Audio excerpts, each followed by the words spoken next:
এখন যেহেতু রোজই আউটডোরে বেরোতে হচ্ছে, তাই সেদিন চন্দননগর স্ট্যান্ডে গিয়েছিলাম। স্কেচ করতে করতেই মনে মনে ঠিক করেছিলাম যে স্কেচ শেষ হলে একবার চার্চ দিয়ে ঘুরে যাব। যেমন ভাবনা তেমন কাজ। স্কেচ শেষ হতেই চলে গেলাম চার্চে। এর আগে কখনো কোনো গির্জায় যাওয়া হয়নি, তাই ওই পরিবেশ নিয়ে কোনো ধারণাও ছিল না। কি শান্ত, স্নিগ্ধ, শান্তিপূর্ণ জায়গা। স্যার ক্লাস করানোর সময় আগেও অনেকবার বলেছেন যে এনভায়রনমেন্ট মানুষ বদলাতে পারে।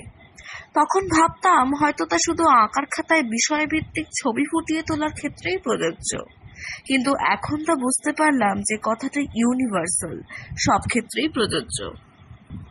এনভায়রনমেন্ট মানুষের আচার আচরণ, চিন্তা ভাবনা, ভঙ্গিমা ইত্যাদি বদলাতে পারে।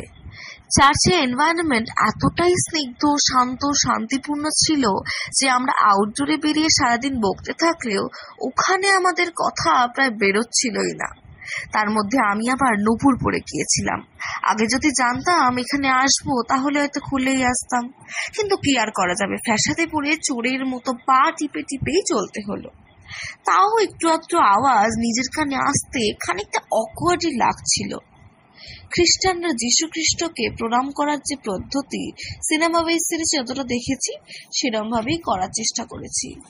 কিন্তু কবিগুরু রবীন্দ্রনাথ ঠাকুরকে নিয়ে যদি কেউ ভুলভাল মন্তব্য করেন বা খিল্লি করেন, তখন যেমন বাঙালিরা ক্ষেপে যায়, ঠিক তেমনি খ্রিস্টানরাও যাকে ভগবান মানেন তাকে নিয়ে ভুল ত্রুটি করলে তারাও ক্ষেপে যেতে পারেন। তো যদি ভুল ত্রুটি হয়ে থাকে তবে ক্ষমা প্রার্থী।